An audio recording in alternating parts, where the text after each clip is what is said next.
ایک مرتبہ حضور صلی اللہ علیہ وسلم آپ مسجد نبوی میں آئے.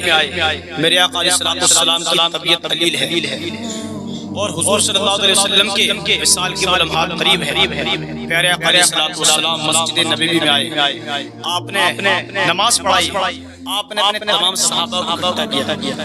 اکٹھا کرنے کے بعد حضور صلی اللہ علیہ وسلم نے بتایا کہ یہ بتائیے میرے صحابہ کہ تم مجھے کیسے سمجھتے ہو؟ تو آپ کے صحابہ کرام نے کہا کہ یا رسول اللہ صلی اللہ علیہ وسلم، جب سے اللہ تبارک و تعالیٰ نے آپ کو ہمارے درمیان بھیجا ہماری زندگیاں سنبھل گئی.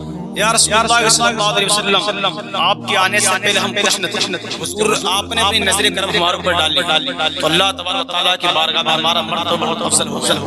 کہا کہ حضور آپ افضل ہیں، آپ سچے ہیں، آپ امین ہیں اور آپ سے بہتر اس دنیا میں اللہ نے کسی کو پیدا نہیں کیا. میرے آقا صلی اللہ علیہ وسلم نے ارشاد فرمایا، کہا اے میرے صحابہ، کہا کہ اب میرے وصال کے لمحات قریب ہے اور میں تم سے یہ کہنا چاہتا ہوں کہ کسی انسان کا، کسی میرے ماننے والے اگر میرے اوپر قرض ہو تو وہ مجھ سے آج لے سکتا ہے.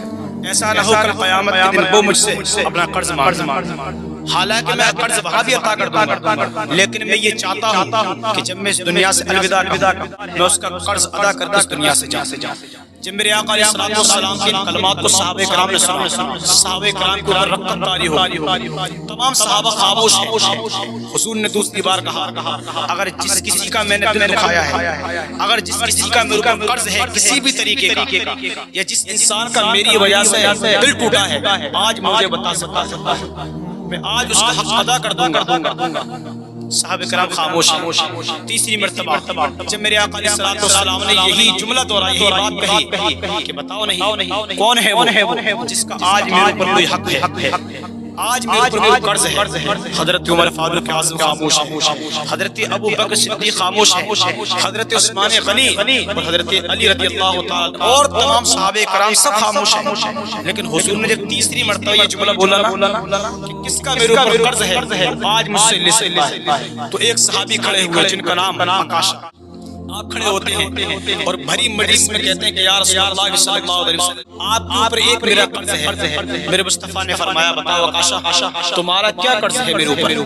تو صحابی کرام عرض کرتے ہیں یا رسول اللہ صلی اللہ علیہ وسلم، ایک جنگ کے موقع پر آپ نے میری کمر پر، میری پشت پر ایک کوڑا مارا. آج وہ مجھے کوڑا یاد ہے. حضور میں آپ سے بدلہ نہیں چاہتا، حضور میں آپ سے بدلہ نہیں مانگتا، لیکن جب یا رسول اللہ صلی اللہ علیہ وسلم میرے ماں باپ آپ پر قربان ہو، حضور جب آپ نے تیسری مرتبہ یہ بات کہی تب میں نے سوچا کہ آج مجھے حضور سے اپنا بدلہ لے لینا چاہیے. صحابہ کرام کی چیخیں نکل گئی. حضرت عمر فاروق اعظم کہتے ہیں اے آکاشا تمہیں پتہ نہیں کہ مصطفیٰ کی طبیعت علیل ہے، حضور بیمار ہے اور تم حضور سے کوڑے کے ذریعے اپنا بدلہ مانگتے ہو؟ تم یہ کہتے ہیں کہ حضور تمہیں اپنا بدلہ دیں. حضرت ابو بکر صدیق کھڑے ہو گئے، کہا کہ آکاشا حضور پر رحم کھائے، آج تجھے جو بدلہ لینا ہے تو وہ بدلہ ہم سے لے سکتے ہیں. مصطفیٰ کو بڑی پریشانی پہاڑ مت. کہا کہ حضور کی تو پہلے ہی طبیعت علیل ہے، لیکن آکاشا نے کسی کی بات نہیں سنی. تو میرے آقا علیہ السلام نے کہا کہ ابو بکر خاموش ہو جاؤ. کہا کہ تمہاری بات اللہ تبارک و تعالیٰ کی بارگاہ میں قبول ہے. کہا کہ عمر تم بھی خاموش ہو جاؤ. کہا کہ اگر آج آکاشا اپنا بدلہ مجھ سے لینا چاہتا تو کہا کہ لینے دو، کوئی بات نہیں. کہا کہ تم یہ چاہتے ہو کہ میں تمہیں بدلہ کوڑے کے ذریعے جس طرح میں نے تمہاری کمر پر کوڑا مارا؟ تو آکاشا نے کہا ہاں یا رسول اللہ، مجھے بھی تمہاری پشت پر کوڑا مار کر اپنا بدلہ پورا کرنا ہے. اللہ اکبر. صحابہ کرام نے جب یہ جملہ سنا تو صحابہ کرام کی رقت طاری ہو گئی. صحابہ کرام رو رہے ہیں لیکن مصطفیٰ کہہ رہے ہیں کہ آج اس بدلے کو میں خود ادا کروں. پھر حضور صلی اللہ علیہ وسلم نے حضرت بلال حبشی کو حضرت فاطمہ کے گھر بھیجا کہ جاؤ بلال اور میری بیٹی فاطمہ سے کہنا کہ فاطمہ اسی کوڑے کو دے جو کوڑا میں نے آکاشا کی پشت پر مارا. حضرت بلال حبشی رضی اللہ تعالیٰ عنہ مسجد نبوی سے آپ آتے ہیں اور آپ حضرت فاطمہ رضی اللہ تعالیٰ عنہ کے گھر جاتے ہیں.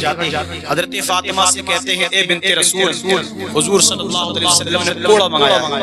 حضرت فاطمہ سمجھ گئی کہ آج تو حضور کوئی جنگ پر نہیں جا رہے، کہا کہ آج تو بابا جان مسجد نبوی میں گئے ہیں، حضور کی طبیعت قلیل ہے، کہا کہ ہو سکتا ہے کوئی بات، کہا کہ ہو سکتا ہے کوئی مسئلہ درپیش آ گیا ہے۔ کہا کہ بلال اس کوڑے کے ساتھ ساتھ میرے دو بیٹے حضرت حسن حسین کو بھی لے کے جاؤ۔ حضرت بلال حبشی نے کوڑا لیا، حضرت فاطمہ نے دونوں لخت جگر کو تیار کر دیا، دونوں حضرت امام حسن حسین مسجد نبوی میں آئے اور حضرت بلال حبشی کے ہاتھ میں کوڑا ہے اور حضرت بلال حبشی نے مصطفیٰ کی بارگاہ میں کوڑا پیش کیا۔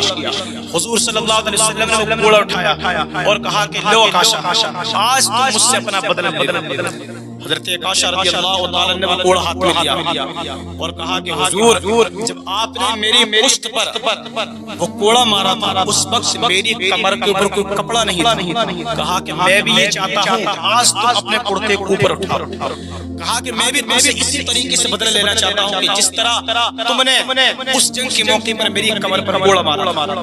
میرے آقا صلی اللہ علیہ وسلم نے اپنے مبارک کرتے کے دامن کو اٹھایا، صحابہ کرام رو رہے ہیں، کہا کہ عکاشہ مصطفیٰ پر رحم، کہا کہ حضور کی طبیعت علیل ہے، کہا کہ تجھے مصطفیٰ پر رحم نہیں آتا۔ حضرت عکاشہ نے وہ کوڑا لیا اور حضور نے اپنا دامن اٹھایا، حضور کی پیٹھ دکھائی دے رہی ہے۔ حضرت عکاشہ نے اس کوڑے کو فضا میں لہرایا اور لہرانے کے بعد عکاشہ نے اس کوڑے کو دور پھینکا اور میرے پیارے آقا صلی اللہ علیہ وسلم کی پشت کو چوم لیا۔ سبحان اللہ، میرے مصطفیٰ کی کمر سے حضرت عکاشہ لپٹ گئے اور کہتے ہیں یا رسول اللہ میری یہ اوقات کہ میں آپ کے اوپر ہاتھ اٹھاؤں، میں آپ کے روئی جیسے، میں آپ کے نازک جسم کے اوپر کوڑا چلاؤں، کہا کہ میری یہ اوقات، کہا کہ یا رسول اللہ کوڑا تو بہانہ تھا، میں تو یہ چاہتا تھا کہ حضور اب ہم سے الوداع کہہ رہے ہیں، کہا کہ اب حضور کے آخری لمحات ہیں تو کہا کہ میں حضور کی پشت کو کیوں نہ چوم لوں، کہا کہ حضور یہ کوڑا تو بہانہ تھا، یہ کوڑا تو بہانہ تھا، میں تو آپ کی کمر چومنا چاہتا تھا،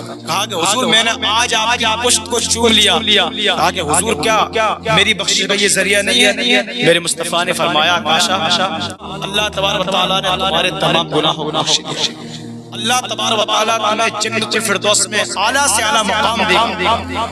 یہ حضرت عکاشہ کی شان ہے اور یہ میرے مصطفیٰ صلی اللہ علیہ وسلم کا یہ عمل ہے کہ جب حضور دنیا سے الوداع کہہ رہے ہیں تو کیا کہتے ہیں کہ جس کا بدلہ میرے اوپر ہو، کہا کہ وہ اپنا بدلہ لے، کہا کہ وہ اپنا بدلہ مجھ سے لے سکتا ہے۔ تبھی تو اعلیٰ حضرت نے فرمایا سب سے اولا بوالا ہمارا نبی، سب سے بالا بوالا ہمارا نبی، اپنے مولا کا پیارا ہمارا نبی، دونوں عالم کا دولہ ہمارا نبی، کیا خبر کتنے تارے چھپ گئے پر نہ ڈوبے نہ ڈوبا ہمارا نبی۔ اور کہتے ہیں کہ غم زدوں کو رضا مزد دیجیے کہ ہے بے کسوں کا سہارا ہمارا نبی۔